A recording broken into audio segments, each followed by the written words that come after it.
All right, y'all. Welcome back to Tell Me Why, the show where we ask the questions everyone else is too scared, too polite, or too politically invested to ask.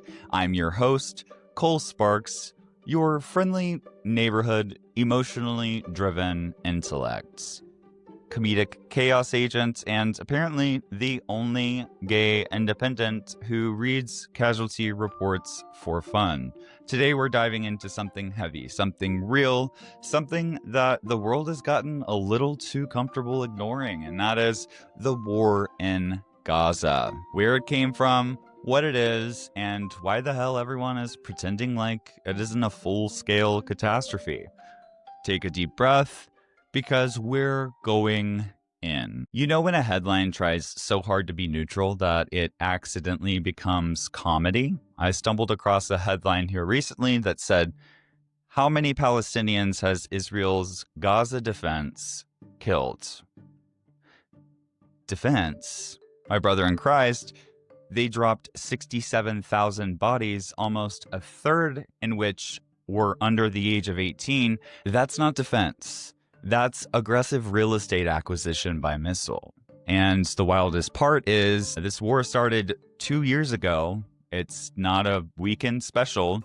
It's not a border skirmish. It's a long, grinding, systematic destruction of a people trapped in what amounts to an open-air prison. And everyone's like, well, actually, it's complicated. And I'm like, it's complicated the same way that an abusive relationship is complicated, mostly because the abuser keeps insisting it isn't. I went down a rabbit hole of interviews from Tel Aviv, the supposedly free, democratic, hip, cool startup nation capital. Yeah, so here's what stood out. Israelis are exhausted, disillusioned, and some are furious at Hamas. Some are furious at Netanyahu.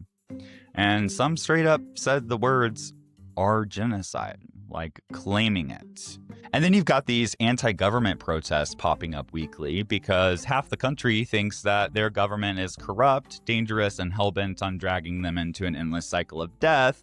Meanwhile, tourists are like, hey, babe, should we go to Tel Aviv or Bali this year? And Israel's like, don't come here.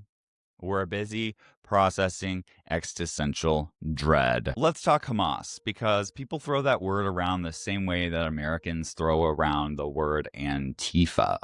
Like it's a Pokemon that appears out of nowhere and ruins the day. But Hamas became the sole ruler of Gaza in 2007 after winning an election and violently ousting rivals. They're not some mysterious shadow cult. They're a political and militant organization ruling a population that has been boxed in for decades. And October 7th, that attack killed 1,200 Israelis and took 251 hostages. Horrific, indefensible, but here's the part no one likes to say out loud. Many Palestinians said the attack was quote-unquote necessary to wake up the world to their suffering, a suffering that Israel has controlled with military force for decades. That doesn't justify it, but it explains the psychology behind it. And Israel responded the same way that the U.S. did after 9/11, not with justice, with vengeance.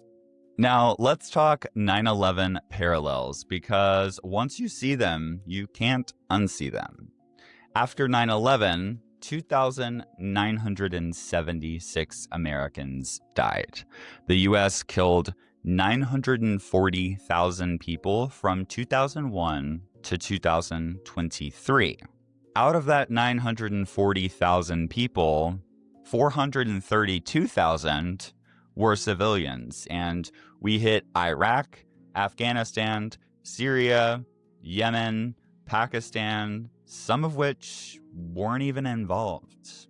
And if you're keeping score, that means that 3.96 of the opposition died after 9/11. Now, look at Gaza. 3% of Gaza's population has been killed, but in 2 years. That's the same scale, just way faster. So when Americans clutch their pearls like, I can't believe Israel is doing this, I'm like, sweetie, we literally wrote the tutorial. We set the precedent. The world literally learned, again, from the master. If you look at the maps, and I highly recommend you do, you see a time lapse of Israel swallowing Palestinian land like Pac-Man, piece by piece, area by area, until Gaza and the West Bank are basically two little islands surrounded by a state that controls their borders, airspace, economy, and movement. It's like if someone took your house, then your backyard, then your driveway, then your mailbox, and went, oh, you're being unreasonable. This isn't random. This is structural. And it's why even Israelis who hate Hamas say, yeah, our government caused this. Then you've got Trump in Israel giving speeches like he's auctioning off beachfront property. He's saying things like he's not the easiest guy to get along with, but that makes him great. Talking about Bibi Netanyahu. Okay, that's how I would describe your messy friend who starts fights at brunch, not a prime minister overseeing a war. And then he mentions real estate multiple times during a war speech. Sir, read the room. And his Gaza peace deal doesn't guarantee a Palestinian state, doesn't demand that Israel withdraw from the war either. It just says Gaza should be de-radicalized and rebuilt. Well, spoiler alert, you can't de-radicalize people if you're actively bombing them. When you line up US wars with Israeli wars, the patterns are identical. Retaliation cycles, infrastructure destruction, civilian casualties, governments weaponizing suffering, domestic politics twisting public opinion, outsiders funding the violence, and leaders promising security while delivering trauma. War is never about morality, it's about power, and the people paying the price are always, always civilians. So when people argue Israel versus Hamas or US versus Al-Qaeda, they miss the point of it's not about who's right. It's about who has the power to rewrite the narrative after the smoke clears. And are we holding that person responsible for their actions and how they handle the following of these wars? And are we asking questions like, did the person that benefits from this have something to do with the reason it started? And you can get into conspiracies all day about that, which I do on my free time as well. But yeah, it's just, it's sad. So where does this leave us, right? We have a genocide happening in real time. We have governments lying to their people. We have world powers reenacting the same violence patterns. And we have millions of civilians stuck in between leaders who will never pay the cost of their decisions. The question is not, is Israel justified or is Hamas justified? The question is, why do governments keep choosing war? And why do we keep letting them? I don't have all the answers, obviously, but I do know this.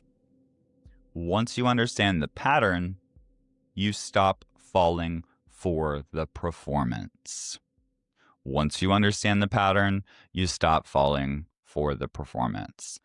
Thanks for listening, thanks for thinking, and thanks for being brave enough to sit with some uncomfortable truth. This has been Tell Me Why. I'm your host, Cole Sparks. Bye for now.